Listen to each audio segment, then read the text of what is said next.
Would Jesus have smoked a doobie? A doobie of blunt? Is that would Jesus hung out with Cheech and Chong and just chilled? I don't think he would have. Let me say a few things about that. Please keep watching. Please keep watching. There's a lot of things I can say about this topic before I go into there to talk about what Jesus said and maybe bring up some Bible verses. It's really important to understand this is a great example of when Christians are trying to come to a decision on something for which there is no biblical verse. There's no moral commandment. And so if you follow the rules or the duties, we call that deontology. When you look for duties to follow and there is no Bible verse that says don't do this or do this, then we have to look at principles. And this example of would Jesus have smoked weed or would he have taught his disciples to smoke weed is a fantastic example of how to use various Bible verses trying to get at what we think Jesus would have done and or would he have taught. So let's look at a few examples of the things Jesus did say and he did teach and the early church taught to try to come to some conclusions on this issue.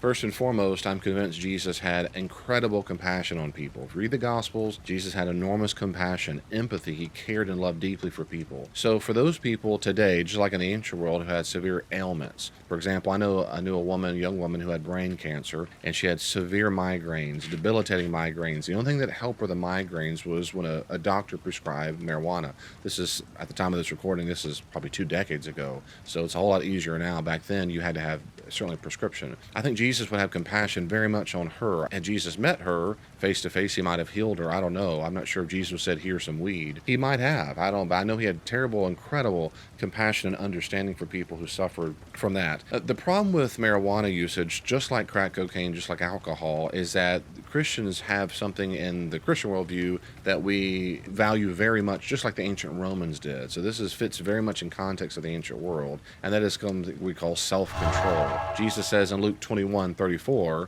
be careful or your hearts will be weighed down with carousing. It's like partying and Mardi Gras, drunkenness, and the anxieties of life. And so Jesus is saying, be careful. We see the same throughout the New Testament. Paul says in Galatians 5:22 and 23, of course, the classic place, the fruit of the Spirit, which, of course, Jesus exemplified. And then, of course, one of the fruit of the Spirit is self-control. Remember, love, gentleness, and self-control. And while it's not a direct quote of Jesus, the early church very much continued on his teaching, like we just read in Luke. In 1 Peter, we have the same kind of thing in 1 Peter 5:8. He says, be alert and of sober mind. Sober mind. Now, in the context, he means something on the lines of being alert in this evil age, to be on guard of sinning. But of course, soberness also means sober. Of course it does. But wait, there's more. This video is sponsored by this book. If you went to the Holy Land today, they have tour guides who go around and point out various aspects of the topography and geography and say that's important because, that part is important because. It can be overwhelming if you've never done it before, but it's very helpful to have a tour guide to let you put your attention on where you're supposed to be looking in that very moment. Well, I wrote this book, Rediscover Jesus, to do something very similarly. There's so much out there about Jesus in the New Testament. I wanted to cut through all that and put something accessible in your hands that would help you focus your attention directly on the main things Jesus taught in historical context and with some real practical tips on how to apply it today in the modern world.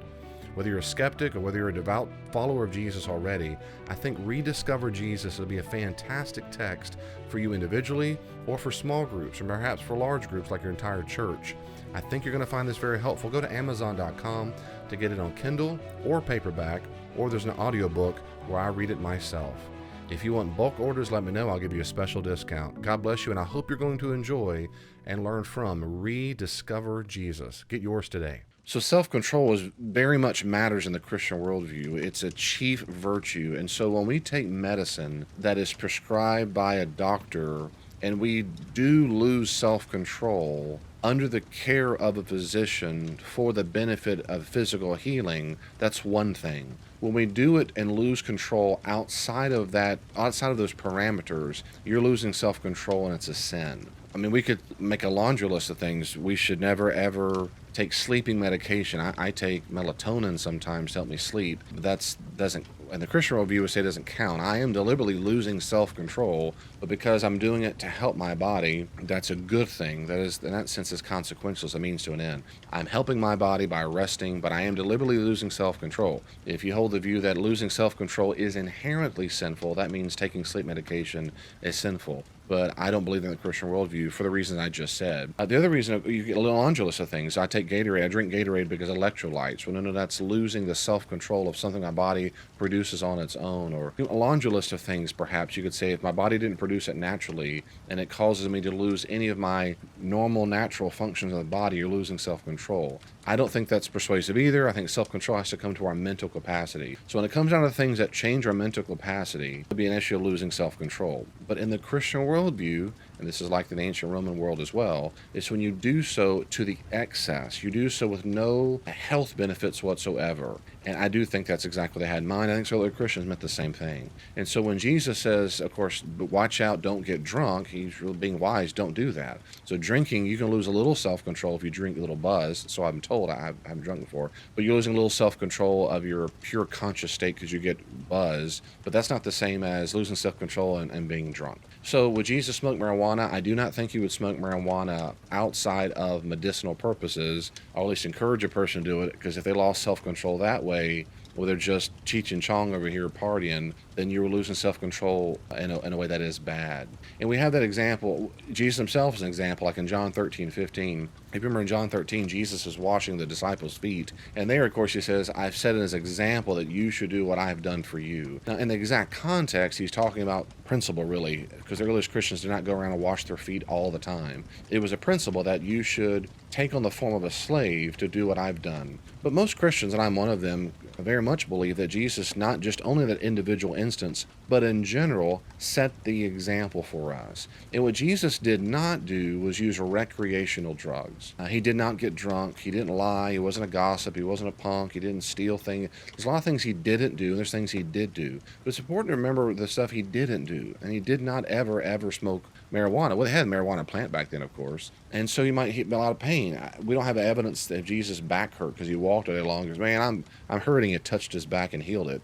We don't have any evidence he did that kind of stuff, nor did he smoke marijuana. Would Jesus have taken ibuprofen? I think so. If he didn't heal himself, I suspect he would have taken ibuprofen. Would he have taken things that changed his mindset, his mental disposition and capacity? No, I don't think he would have at all. I don't think he would have. Last but not least, we see in Mark, Matthew, and Luke when Jesus is in Gethsemane, the final prayer before he goes off to the cross, and he tells his disciples, he says, listen, you need to pray because the spirit is willing, but the flesh is weak. Jesus wasn't a dummy and he wasn't naive. He knew that our flesh side is very weak. And we tend to make bad choices when we are tired, when we're bored, when we're anxious, when we're angry, when we're wounded, when we're feeling lonely. And a lot of times that's typically the number one reasons why we humans take recreational drugs. So would Jesus have smoked a blunt? I don't think he would have ever.